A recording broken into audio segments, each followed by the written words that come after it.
জাতীয় নাগরিক পার্টি এনসিপির ফরিদপুরের আজকের পদযাত্রাকে কেন্দ্র করে আমরা ইতিমধ্যেই দেখতে পেয়েছি যে সকল প্রস্তুতি সম্পন্ন করা হয়েছে। এনসিপির বিভিন্ন স্তরের যে নেতাকর্মীরা তারা কিন্তু বিভিন্ন উপজেলা থেকে আসতে শুরু করেছে।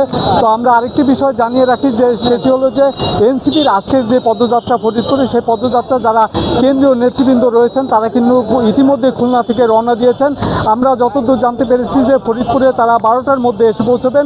তো 12টার পরে পৌঁছানোর পর তারা কিন্তু তাদের যে কর্মসূচি রয়েছে সেই কর্মসূচি অনুযায়ী তারা সার্কিট হাউস থেকে পদযাত্রা শুরু করবেন। সেই পদযাত্রাটি শহরের বিভিন্ন সড়ক প্রদক্ষিণ করে জনতা ব্যাংকের মোড়ে এসে শেষ হবে।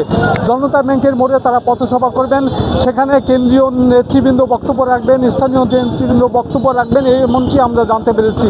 তো আমরা আরেকটি বিষয় জানিয়ে রাখি যে আজকে যে ফরিদপুরের যে এনসিপির যে পদযাত্রাটি সেটিকে কেন্দ্র করে প্রশাসনের তরফ থেকে কিন্তু ব্যাপক নিরাপত্তার ব্যবস্থা গ্রহণ করা হয়েছে। আমরা দেখেছি যে শহরের বিভিন্ন স্থানের গুরুত্বপূর্ণ এলাকাগুলোতে পুলিশ মোতায়েন রয়েছে এবং যেই পথসভাটি হবে সেখানেও কিন্তু আমরা পুলিশ প্রশাসনের নিরাপত্তা কিন্তু দেখেছি চোখে পড়ার মতো। তো আমরা যেমনটি বলছিলাম যে 11:30 থেকে 12টার মধ্যে কিন্তু তারা পদযাত্রাটি শুরু করবে এবং এই পদযাত্রাটি শেষ করে তারা কিন্তু তাদের যে ফরিদপুরের যে কার্যালয় সেই কার্যালয়টি তারা উদ্বোধন করবেন, এমনটি কিন্তু আমরা জানতে পেরেছি।